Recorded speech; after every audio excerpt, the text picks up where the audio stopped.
फैजी साहब, एक फिगर ये भी है कि 1,10,00,000 अफराद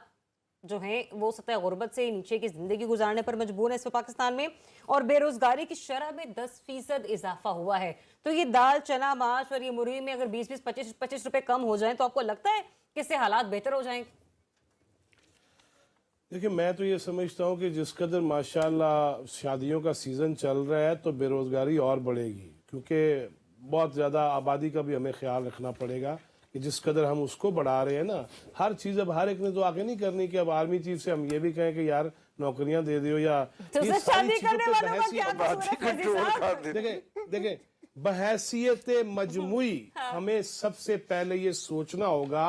इश्यूज है कि अभी मेरे भाई मेतला साहब ने ये बात कही कि वाकयातन ना अगर सस्ती चीजें हो भी जाती हैं, दुकानदारी सस्ती नहीं कर रहा, जिसने डिपो में रखी हुई है, स्टॉक किया हुआ है, अभी देखिएगा महीना रह गया रमजानुल मुबारक में, अन्नी पड़नी है अभी मजीद, और जिसमें सबसे ज्यादा रहमतें होती हैं और रहमत बरस रही है, हम सुनते रहेंगे मेरे मौला बुलालो मदीने मुझे चलता रहेगा, हाजा मिन फजल रब्बी चलता रहेगा, लेकिन उसके साथ करेंगे क्या हम? रमजान की आमद पे और उन मुमालिक से सीख ले जहां पे मजहबी इस्लाम नहीं है, कनाडा, अमेरिका, यूरोप में, जहां पर रमजान के मौके पर सस्ती कर दी जाती है। अभी आप रमजान में ऐसे प्रोग्राम करेंगे, लिहाजा मसला सिर्फ ये है कि मुझे अपने तय भी तो कुछ करना है ना, मैंने भी तो सोचना है। अगर वाकयातन मुझे दाल जो है वो मिल रही है 200 रुपए किलो, तो मैं 450 अगर दूंगा तो फिर उसमें मैं तो ज्यादा मुनाफा कमा रहा हूं ना, उसमें कहां कहां तक कौन कौन जाएगा? ये बहसियत मजमूई हमें मतलब डेफिनेटली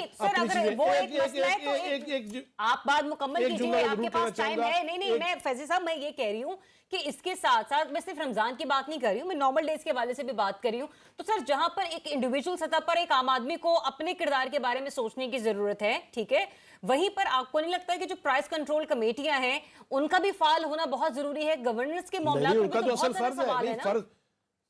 अगर यार जो कमाई ही और जो नौकरी जिनकी है उनका तो सबसे पहले फर्ज है कि वो भी देखें, इसमें तो कोई दूसरी राय हो ही नहीं सकती। किस लिए ये इतने डिपार्टमेंट्स बनाए हुए हैं, किस लिए उनकी तनख्वाहें हैं, मराहत है, आनियां जानियां, वो तो सबसे पहले उन पे फर्ज है, और तभी जाके वो हलाल होती है कमाई की, अगर वो अपने काम पे तवज्जो दें और पूरी ईमानदारी से करें। एक और बात अभी